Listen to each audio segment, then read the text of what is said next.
Yeah, I guess I was saying I don't know what that hearing was particularly for, right? But I was thinking the whole week, is it just me? Is it just my timeline that is curated in a way where I'm seeing that all these people believe that these are Republican L's?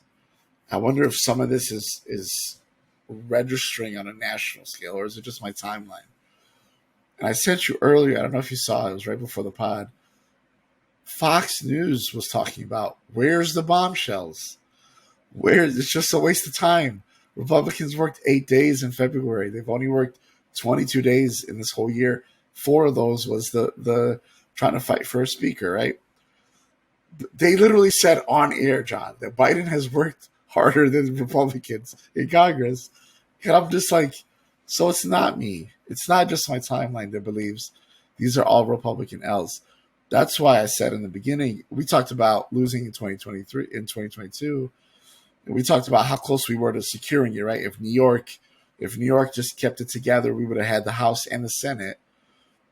But I almost like this more. Now, granted, I know it's not good for the country, but they are making our case.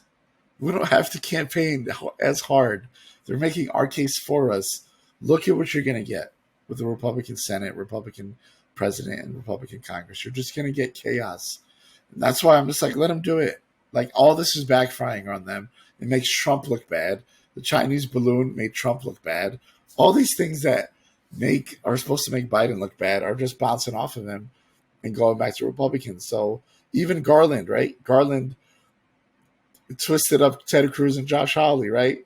Where Ted Cruz said, "You guys are leaking for the left." And Josh Hawley's like, "You guys are leaking for the right."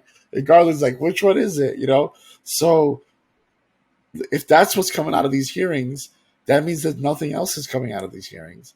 Fox News knows it. Republicans know it. And I'd love to see it. Well, to the point you were making earlier, and of course, we don't.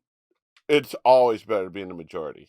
But to your point about, I think there's a silver lining, and especially with the change in leadership, right? With Hakeem and Catherine Clark and Pete Aguilar taking over, I think one of the things I really truly like about that is, um,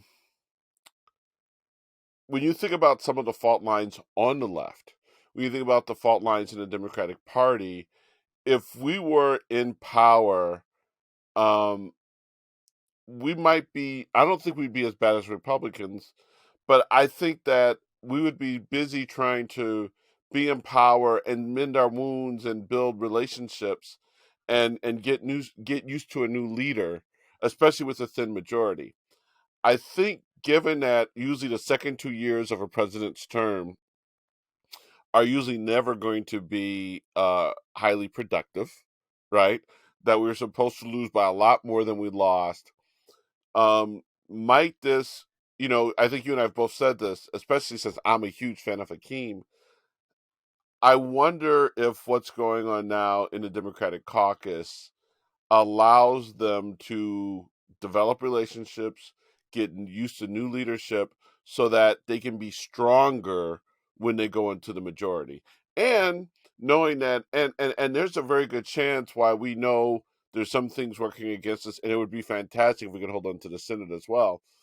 But while we know there's some headwinds, I do wonder too, because the Republicans are screwing up so much, if we take back the majority, might we also take back the majority with a stronger margin, right? I mean, you and I have not really dove into the map, and I'm not sure when people will really have an accurate read on what the map looks like, right? But I do wonder, like, if we were in power now, might it be a lot more tenuous, and might we be tight, and might we be worried about losing it in 24?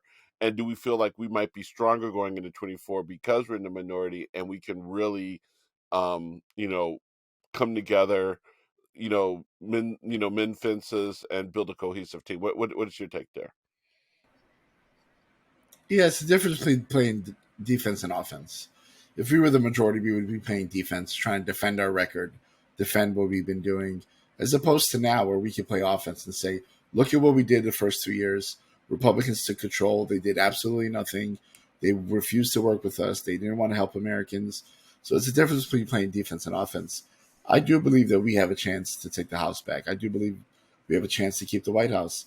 The Senate, everyone believes, is a little bit tougher road, but at the same time, everyone said there was a red wedding coming, and we kind of defied the odds there in 2022. So who's to say what happens in the Senate?